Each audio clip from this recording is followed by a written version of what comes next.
اور اسے بتانا چاہیے کہ اگر وہ ہمارے خلاف جنگ کی ابتدا کرنے کے لیے اپنی تیاریوں کو بروکار لایا ہوا ہے تو اس کے مقابلے میں ہم بھی سو نہیں رہے، جاگ رہے ہیں، بیدار ہیں، اور اس کی ساری قوتوں کی بجائے اس کی ساری نقل و حرکت کا جائزہ بھی لے رہے ہیں اور اس پر ضرب لگانے کی ہمت اور جرأت بھی رکھتے ہیں۔ قطب الدین ایبک جب خاموش ہوا تب سلطان مسکراتے ہوئے کہنے لگا، میں تم دونوں کی تجویز اور تمہارے مشورے کو قبول کرتا ہوں۔ پہلے یہ بتاؤ کہ میرے جانے کے بعد تم نے اپنے لشکر میں کچھ اضافہ بھی کیا ہے، اپنی جنگی تیاریوں کو کہاں تک آگے بڑھایا، اپنے اسلحہ کے ذخیروں کو کہاں تک لے کر آئے ہو؟ جواب میں چھاتی تانتے ہوئے قطب الدین ایبک کہنے لگا، سلطان محترم، آپ کے جانے کے بعد میں اور ایبا بیکار نہیں بیٹھے۔ جو لشکر آپ ہمیں دے کر گئے تھے اب ہم نے اس لشکر کو دگنا کر لیا ہے، اور ہمارے پاس جو سارے تربیت یافتہ لشکری ہیں ہم نے انہیں بہترین جنگی تربیت بھی دی ہے، خصوصیت کے ساتھ۔ ابا نے جو تیر اندازوں کو تربیت دی ہے سلطان محترم، اس کا اندازہ آپ آنے والی جنگ میں خود نکالیں گے۔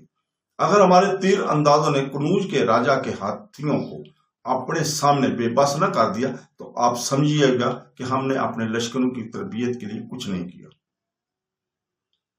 اس کے علاوہ اسلحہ کے جو ذخیرے آپ ہمارے لیے چھوڑ کر گئے تھے انہیں ہم نے 10 گنا کیا ہے۔ یہاں تک کہنے کے بعد قطب الدین ایبک رکا، اپنی بات کو آگے بڑھاتے ہوئے کہہ رہا تھا، سلطان محترم، آپ کے بعد میرے اور ایبا کے درمیان ایک معاملے میں اختلاف رہ ہوا تھا، لیکن اس کو بھی ہم نے بے کمال طرح تعاون اور پیار سے حل کیا۔ دراصل اس اختلافی معاملے میں بھی میں نے ایبا کو تجویز سے اتفاق کیا اور اپنے ارادے کو میں نے ملتوی کیا۔ سلطان کے چہرے پر ہلکا سا تبسم نمودار ہوا، پھر کہنے لگا، ذرا اس اختلافی مسئلے سے مجھے بھی تفصیل کے ساتھ آگاہ کرو تاکہ میں بھی دیکھ سکوں کہ میرے بعد تم دونوں کیا کرتے رہے ہو۔ جواب میں قطب الدین ایبک بھی مسکراتے ہوئے کہنے لگا، سلطان محترم، میں نے ایبا کو مشورہ دیا تھا کہ مقامی راجوں کے ہاتھیوں کا ایک حصہ ہمیں بھی اپنے لشکر میں ہاتھی شامل کر کے انہیں جنگی تربیت کے لیے تیار رکھنا چاہیے، لیکن ایبا نے اس سے اتفاق نہیں کیا۔ اس کا کہنا تھا کہ ہم نے ہاتھی پال کر کیا کیا ہے، ہم نے ہاتھیوں کا توڑ تیار کر لیا، ایسے تیر انداز تیار کر لیے ہاتھیوں کو شروع ہی میں بیکار کر کے رکھ دیں گے، اس لیے ہمیں ہاتھی رکھنے کی ضرورت نہیں، جنگی تربیت دینے کی ضرورت ہی نہیں ہے۔ اس موقع پر سلطان نے توصیفی انداز میں ایبا کی طرف دیکھا، پھر مسکراتے ہوئے ایبک کو مسکرانے لگا، ایبک میرے بیٹے، ایبا کا کہنا درست ہے۔ جہاں تک ایبا کی تیر اندازی کا تعلق ہے، میں بھی جانتا ہوں، تم بھی، بلکہ سب لوگ جانتے ہیں، اس کا نشانہ بے خطا نشانہ کبھی نہیں ہوا تھا اور نہ ہوتا ہے۔ اگر اس نے لشکر کے ایک مخصوص حصے کو تیر اندازی میں اپنی طرح مہر کر دیا تو یاد رکھنا، میں تمہیں بتا دوں، ہمارے تیر انداز اگلی ہاتھیوں کو جب بیکار کریں گے تو پچھلے ہاتھی خود بخود ہی واپس پلٹنے پر مجبور ہو جائیں گے، اور پچھلی صفوں کے ہاتھی اگر بیکار نہ ہوگی تو اچھا ہے، کیونکہ اس کے دشمن کی شکست دینے کے بعد وہ ہاتھی ہمارے ہی کام آئے۔ یہاں تک کہنے کے بعد سلطان رکا، اس کے بعد اپنے سلسلہ کلام کو آگے بڑھاتے ہوئے کہہ رہا تھا، کیا تم دونوں کو جے چند اور بھیم راج کے ہاتھیوں سے متعلق بھی کوئی اطلاع ملی ہے؟ جواب میں اس بار قطب الدین ایبک کی بجائے ایبا سلطان کی طرف دیکھتے ہوئے کہنے لگا، سلطان محترم، جہاں تک دشمنوں کے ہاتھیوں کو تعلق ہے، ہمارے مخبر اس سے ہمیں برابر اطلاع دیتے رہے۔ جے چند کے پاس اس وقت لگ بھگ 3000 ہاتھی ہیں، جنہیں لے کر وہ مسلمانوں کے خلاف حرکت میں وہ آئے گا، اور بھیم راج جس نے دور جنوب مشرق میں دریائے جمنا کے آس پاس اپنے لشکر کے ساتھ قیام کیا ہوا ہے، اس کے پاس بھی 1000 جنگی ہاتھی موجود ہے۔ اس طرح ہمارے مقابلے پر 4000 ہاتھیوں کے آنے کی توقع کی جا سکتی۔ یہاں تک کہنے کے بعد ایبا رکا، پھر دوبارہ وہ سلطان کو مخاطب کر کہنے لگا، سلطان محترم، جہاں تک دشمن کے ہاتھیوں کا تعلق ہے تو میں آپ کو یقین دلاتا ہوں، بلکہ ضمانت دیتا ہوں کہ آپ دشمنوں کے ہاتھیوں کی طرف سے بالکل بے فکر ہو جائیں۔ اپنے لشکر میں سے جو تیر انداز تربیت دے کر میں نے تیار کیے خدا بند کو منظور ہوا تو دشمن کے اگلے ہاتھیوں کو تو چھید کر رکھ دیں گے، اور جب اگلی صفوں کے ہاتھی چھید کر پلٹیں گے تو یاد رکھیے گا کہ اپنے پچھلے دوسرے ساتھیوں کو بھی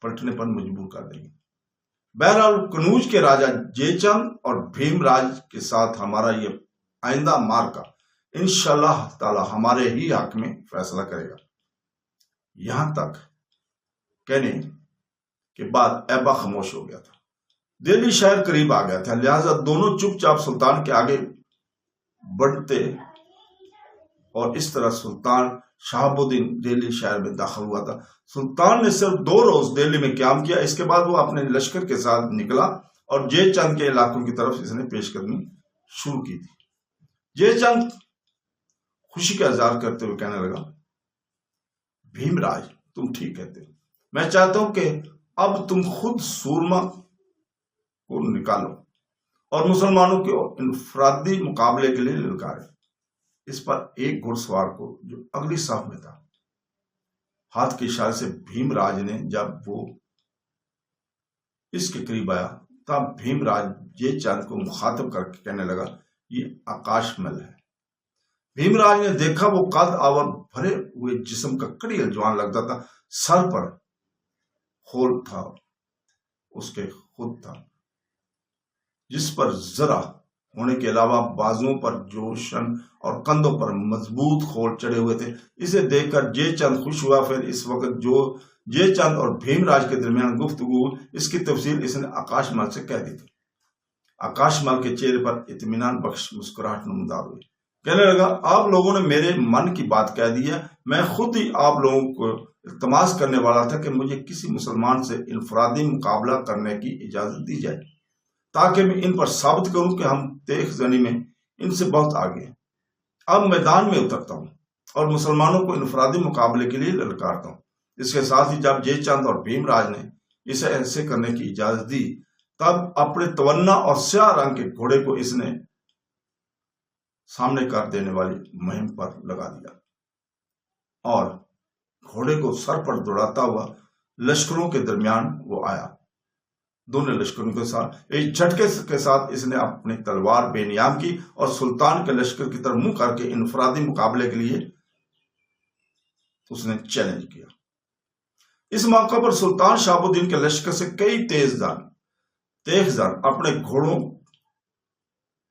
سے نکلتے ہوئے اور انفرادی مقابلے کے سلطان سے اجازت طلب کرنے کے لیے عین اسی لمحہ ایبا بھی اپنے گھوڑے کو دوڑاتا ہوا آیا۔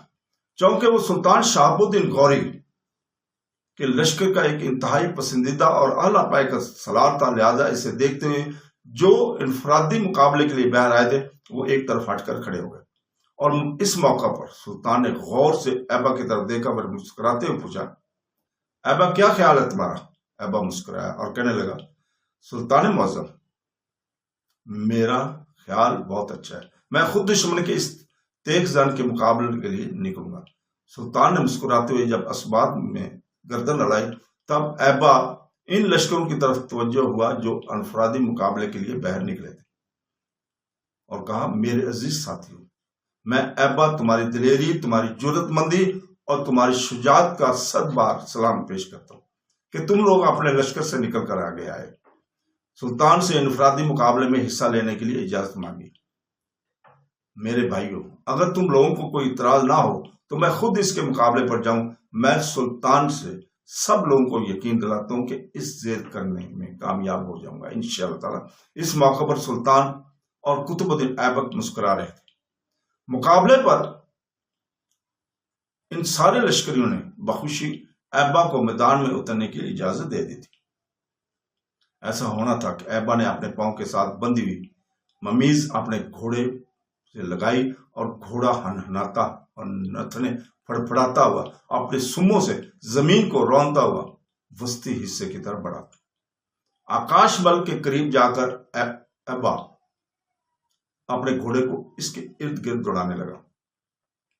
جب وہ 3 چکر لگا چکا تب آکاش مل نے تنزیہ انداز میں اسے مخاطب کیا، میرے مقابلے پر آنے والے مقابلے سے بچنے کے لیے اسی میرے ارد گرد اپنے گھوڑے سے چکر لگاتے رہو گے یا گھوڑے کو روک کر مقابلہ بھی کرو گے؟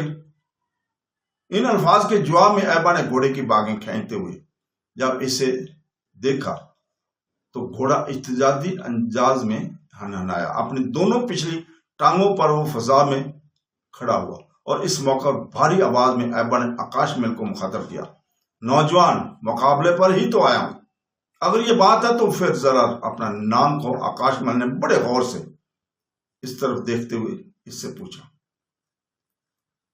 تو آکاش محل نے جب یہ پوچھا تو اس نے کہا کہ مجھے ایبا کہتے ہیں۔